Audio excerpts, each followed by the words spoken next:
Atualmente, uma das grandes expectativas da humanidade é a vacinação contra a Covid-19. Mas para que uma vacina chegue até você com a qualidade e eficácia necessária para combater a doença, algumas etapas são imprescindíveis. Segue o fio. Antes de tudo, é importante conhecer o inimigo para que possamos combatê-lo. Isto só é possível por meio de um estudo detalhado de todas as características morfofisiológicas e genéticas do agente viral. Nesta etapa, são necessários períodos extensos de pesquisa para descobrir quais moléculas ou substâncias imunogênicas do vírus devem ser utilizados na estratégia vacinal para gerar uma imunidade eficaz. Em seguida, é feita a escolha do método a ser utilizado no desenvolvimento da vacina. O método de DNA ou RNA utiliza como estratégia o uso de ácido nucleico que carrega as informações genéticas do vírus. Após a vacinação, essas informações são introduzidas nas células dos vacinados que, com base no código genético contido na vacina, irão produzir proteínas virais específicas. Estas proteínas serão processadas e apresentadas ao sistema imunológico como substâncias estranhas, desenvolvendo a imunidade protetora. Pela primeira vez na história estão sendo utilizadas vacinas de RNA, as vacinas da Pfizer e Moderna, que possuem alta eficiência devido à sua alta especificidade, rapidez na produção e fácil adaptação ou modificação, caso seja necessário. Esse tipo de estratégia utiliza um vírus geneticamente modificado, como o adenovírus, causador de resfriados comuns, como vetor que irá carregar proteínas do novo coronavírus. Estes vetores são vírus enfraquecidos ou até mesmo vírus de animais, não sendo, portanto, capazes de causar infecção em humanos. A estratégia da vacina de Oxford AstraZeneca é de vetor viral não replicante, construída a partir de um adenovírus de chimpanzé. As principais vantagens desse tipo de vacina é o baixo custo de desenvolvimento e a facilidade de armazenamento. A estratégia mais clássica de vacina é a que utiliza o vírus morto ou inativado, que é o caso da Coronavac. Neste tipo de estratégia, o vírus é multiplicado em larga escala, em laboratório, e em seguida inativado por um processo físico-químico. Como as proteínas do vírus são mantidas, o sistema de defesa consegue reconhecê-lo como um agente estranho e potencialmente perigoso ao organismo, e ataca-o, gerando imunidade protetora contra o vírus. A principal vantagem deste tipo de vacina é a segurança, visto que o vírus está morto e não pode causar infecção ao indivíduo. Contudo, é necessário a aplicação de mais de uma dose para gerar uma imunidade duradoura. Outra estratégia clássica na produção de vacinas é a utilização apenas de proteínas virais.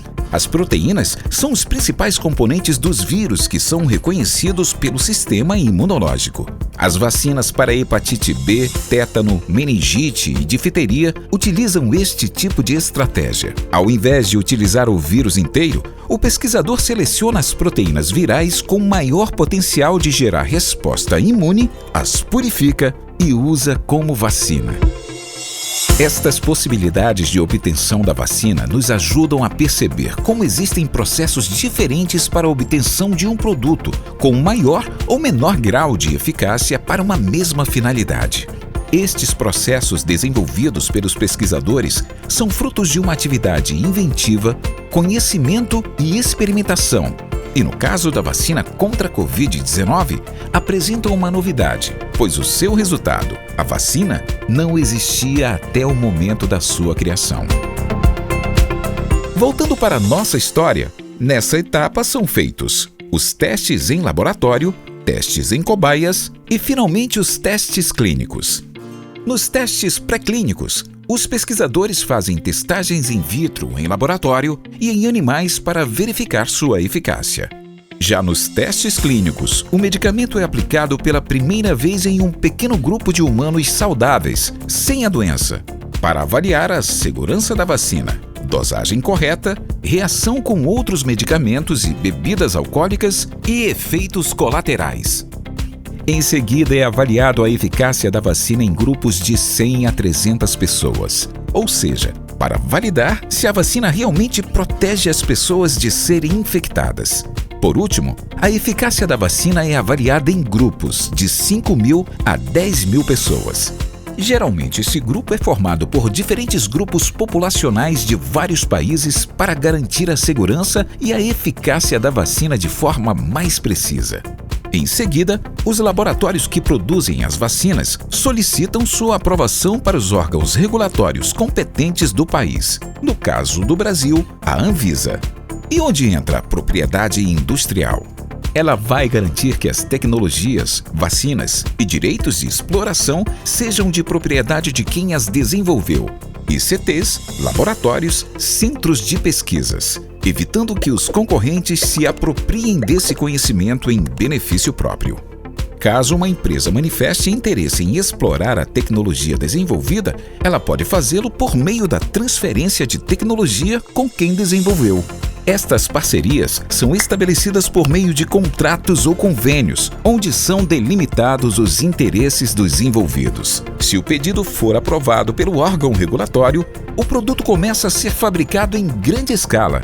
Aqui entra o terceiro requisito para uma criação ser passível de proteção. Finalmente, o medicamento é distribuído nos locais autorizados para administrar a dose na população. Atualmente, antes de proteger a tecnologia, os profissionais do NIT avaliam também seu potencial de compra no mercado. No caso da vacina, o potencial de compra é altíssimo, pois se trata de uma demanda mundial de saúde pública.